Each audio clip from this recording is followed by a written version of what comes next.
Hi guys, welcome to Level Review. This week we have some really cool levels to review. We have 2 art levels and 1 modernistic level. These 3 levels were randomly picked from the levels you guys have requested. To be honest, I was really surprised by the quality of these levels. I thought I was gonna get like unfinished layouts and barely ready for the levels to review. Not like I don't wanna see any of those or anything.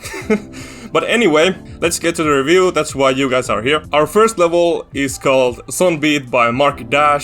Roll the clip.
Sonbeat is a nice and playful level with clean designs and fun gameplay. I love the coherent style in designs and backgrounds in this level. None of the parts feel out of place or worse than others. There are also really good movement with backgrounds and platforms in every single part. Marky has also paid a lot of attention to detail with those custom orbs, jump pads and portals, which are easy to recognize. Most creators fail at this when they try to add too much detail to them or make them unrecognizable by using different colors or even shapes, completely destroying the flow of the gameplay. There is no option to turn them off, which might annoy some people, but I personally think Marky did a good job with them. Let's talk about all the parts a little bit more in detail. The level starts off with a spider part, which is really interesting choice gameplay wise. The background looks clean and fits the block design really well. Block design itself looks like different graphs and statics smashed inside of it. Looks really cool. It's something I have not seen on any other level before. Some of the other parts have a similar gimmick to them as well. There's a faint shadow on all the platforms, which make them pop out of the background. Super simple and easy way to make your levels look that tiny bit better. Really underutilized trick in my opinion. Those spinning arrows also look amazing. I like the color choice. Using 2 colors that are next to each other on the color wheel always work really well together.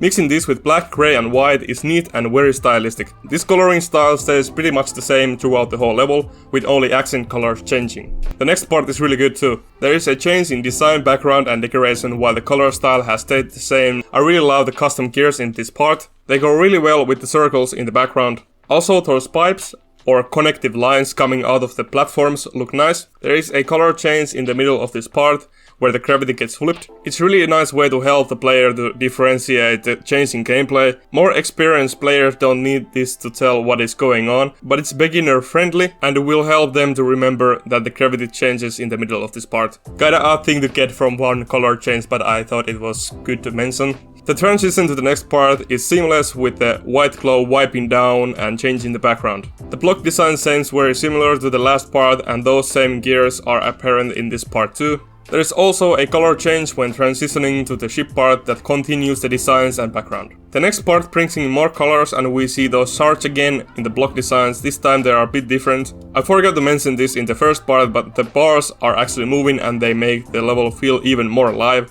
Really good design choice. The headphones at the background look good too. The next part changes the color once again, but the designs and the base of the background stays the same. The only change is the radio art in the background instead of headphones. The last part has a change in designs and backgrounds. The designs look like settings tabs or windows with all those sliders and X's inside of them. Also, the spikes are red X's, which makes them easy to spot and helps you sight read the part a little bit easier. Also, just look at this sample text. Really fun idea, and that's what making levels should be. Having fun. But that was the whole level. I tried to go a little bit more in detail in every single part. I don't know if this is the way I should be doing these reviews in the future, or maybe if I do like a small summary of all the things in the level, just to make these videos a little bit shorter. So yeah, please let me know. There is a poll in the card up there in the corner, so you can vote there if I should do this more in detail reviews or just a small summary. But anyhow, we are about to take a look at the next level on the list, which is Five Nights 2 by Bendykid.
This level clearly has the emphasis on character arts and animations. It's inspired by the game franchise Five Nights at Freddy's, if you have somehow not heard about it already, which I doubt. I really love the character arts in this level. They are really well animated and look really cool with the cartoonish style. Some of the characters even sing to the song, which must have been really hard to pull off. I know how hard it is to animate a character in GD. I'm pretty sure most of you know the level Wings of Angel, where I made the devil boss fight. He only has 4 moving parts, and that animation you see took me over a week to get looking good. And it's still very clanky. But in this level, all characters have fluid movements and they feel alive. Good job, Bendykid, you really done did make you boys bendy. The song is also really good choice for this level. Sadly, it's copyrighted, so I had to replace it. You can either go play this level yourself or watch a video I have linked down in the description to see the level with the original song. Alright, back to the review. Although the level has some amazing character arts, the level lacks in gameplay and designs are lame for the most part. Some of them have some nice details though, but overall they are really plain and simple. The level starts off with a security camera footage of a puppet dancing, then it glitches out and you see the title screen. The first part has a redhead doll in the background. She is singing the song and honestly she looks really creepy. By the way, I have no idea what these characters are called. I wasn't really that big fan of the franchise. The block design itself is okay. There is some fries and controllers or power switches on top of the design. They all seem to be copy-pasted. Bendykid should have added more variation to them by making multiple different versions of them, but it looks pretty good, so it doesn't bother me too much. This cutscene where the security guy gets knocked out is really funny and looks good. We can also see the doll appear once more before the next part. And now we have this blue ballerina at the background. She looks way less menacing than the last one. 8 out of 10, which mash. There's also these masks added to the decoration, which is pretty cool. The next transition looks really fancy with Daddy himself singing to the song. Next we have Foxy, he looks really cute. I like the tail animation. The block design sadly isn't that good in this part. The transition to the next part is pretty long. First the screen fades black and stays black for a couple seconds. And then this clown guy some scares you. I think he looks good, but there should have been more to the transition, especially to that black screen. The next part also has Foxy in it, but it's a little bit different than the other one. And it's also missing the body and seems to be coming out of the TV screen. The block design in this part is the best we have seen so far, but it's still really basic. The next transition has a exoskeleton staring at you. Looks really cool and it's a reference to the original game. I really like the bunny after the exoskeleton. Looks great and it also syncs to the music. The next part has the best block design in the whole level. I love those flag ribbons hanging on the platforms, and those Maltrons also look really nice. The background looks really good with those red curtains. I just don't know what this guy is called. The next part looks like a retro game, which is really cool touch, because the original games have these mini games with a similar style. We also see the redhead again in the background. The last part also has a nice block design. I'm not sure what this thing is at the background, but it looks nice. And finally, the last cutscene where we see some dude fishing, and then there is the end screen. Yep, that's it. Overall, pretty good level. I just wish the gameplay was more interesting and there was more effort put into the designs. And now it's time to take a look at the last level of this video, and it's called Peril by Buragoz.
Oh man, where do I even start? There's so much going on at this level. Well, first of all, the level looks amazing, and the music sync is really good. At first glance, this seems like a perfect level.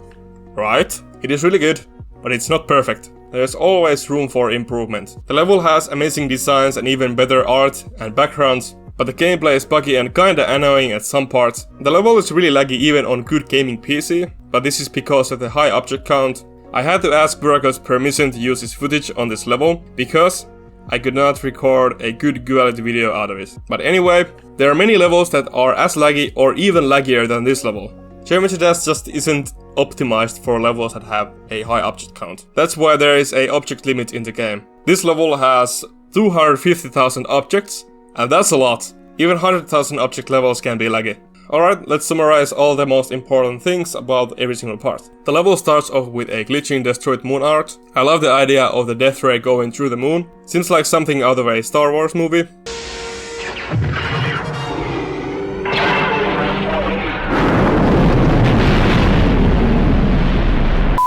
The first part has a beautiful forest landscape in the background. I love how the birds are animated and different layers pulls to the music. This is not really that realistic, but it adds to the music sync, and it's a really good way to tie the song and the level together. Block designs are nice and clean, the emphasis is clearly on the backgrounds, and I really like that. I love the effects in this part, they are really nicely synced to the music. Next we are treated with the title screen, it looks amazing. There's also some serious layering going on with this art. Looks super cool and the animation in it is very clean. The next part has another destroyed planet or moon at the background. You can see that this level has a space and futuristic theme to it. I really like it, but it just seems a little bit too unoriginal. There's also a bunch more of these planets in other parts. I like how the pulsing stars are used as a crown decoration, looks really neat. The block design is also really good. I just don't like the portal spam at the end of this part. It's just there for the music sync's sake. They should have done something else here. Maybe an effect that goes to the music. This is not a big issue, but it affects the gameplay in a negative way. The transition itself is seamless and plays really well. We can see yet another planet art in the background. This time it has a modernistic style to it with flashy colors. Really nice art. I think it's one of the best ones in the level. UFO jumps are nicely marked out with the circles. I really like it when people do that. They make the level easier to sight read and adds to the visuals as well. The block design is amazing. I love the usage of glow in it. Also these wavy chains in the ground look really cool. And there is another portal spam at the end of this part. This is not a good gameplay element. Why you do this? Anyhow, the next part has a temple and moon in the background. The style change here is really nice too. Kinda looks like pixel art, but it also has these other elements to it as well, like the light beam that bends around the moon. This is something that happens around black holes, but it plays really well to the fantasy aspect of this part. I like the block design too, it's very similar in style to that last part. And yet another portal spam. Bruh, why you do me like this? Stop it. The transition here is really cool, I love those falling asteroids and the cartoony style in it. You can see how much work has gone into making this level. There's just so many different arts and effects and stuff going on. It's hard to keep track of everything and it's super hard to cover every single thing about this level in one video. The next part has a cool synthwave styled background. This part is just amazing. I love it to bits. Everything about this part is perfect. The gameplay, designs, colors, everything. But not really. There's a portal spam at the end of the part. Ah, god damn it. The next part has really interesting art. I can't really tell what it is, but it looks like a floating futuristic building.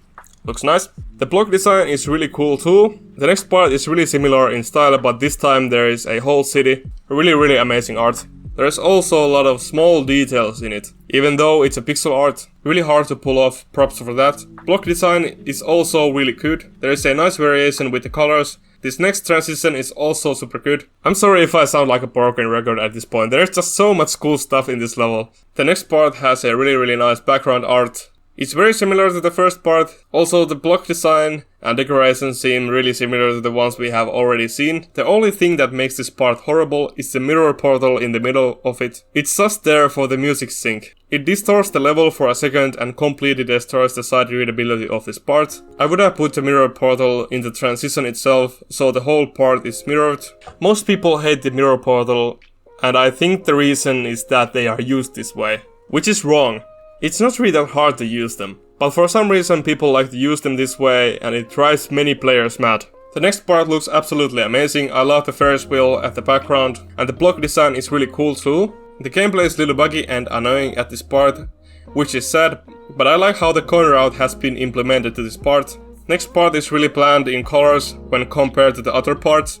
I think there should have been some stronger pulses to give the song more weight in this part. And the bottom section looks a little empty. Maybe they could have moved the background bit down. That way you would have seen more of the background, thus making the part look way less empty. I really love the transition to the last part. It's so well animated and every part of it sings to the song really well. Just take a look.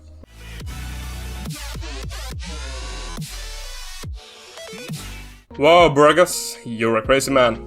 The level tells you that this is the last part, but that's not the case. There's a couple parts after it. Anyway, I really like this part. There's the DeLorean from Back to the Future. Looks nice and fits the theme of this part really well. I also really like the city and palm trees in the background. The block design is very similar to the one used at the part with the Ferris wheel. The next part is amazing. I like to take on the monochromatic color scheme in it. You can see how much better it works on an art level than it does on a design level. That's why I tell design creators to try avoiding it. The reflections in the water look good. This is not a super hard trick to do, but I would have added a second layer of land around the water line to give it more interesting shape. The last part uses the same color scheme, but because it's also blue like the part before it, it kind of falls flat and I think it's the worst part of the level. It's not a bad part, the art and design still look good, but in my opinion it should have been a different color. After that we see the ending sequence, which looks amazing. The screen separates in 4 sections that have smaller versions of some of the background arts we saw in the level. Really cool end screen. This level is a masterpiece. It still has some small flaws in it, but otherwise this level is really epic. The level is only featured though. This is understandable because the amount of objects in this level makes it unplayable for most devices. Overall, really cool level, and it definitely deserves the feature it has. But this is all I have to say about this level. There is a link to a Google form in the description where you can request levels for the next review. Also, I'm sorry this video is late. I underestimated the work that goes into making this video, and I kinda got burned out and bored while making this. Not really the kind of videos I like to make. So I think I will be making these just every other week, so I don't completely burn myself out on these and give myself a little bit more slack, and then I could have a little bit more time to work on some other videos and projects as well, since these videos are so laborious to make. But that's all I have for this video. Thank you so much for watching, and I really want to thank you for the support on the last review I did. There was some really nice comments and good feedback. So thank you guys, and yeah, see you all in the next one. Bye.